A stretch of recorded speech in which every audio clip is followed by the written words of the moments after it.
Finally धानी का काम हुआ खत्म।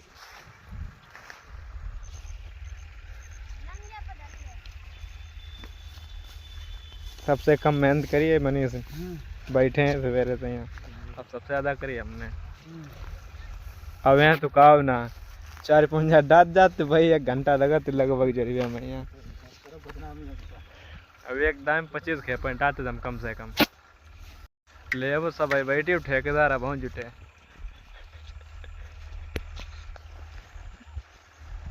अब बाकी लोग हैं आराम बैठेंगे। रोज लाल पानी चल रहा, नीलो पानी पीलो पानी सब चली गो।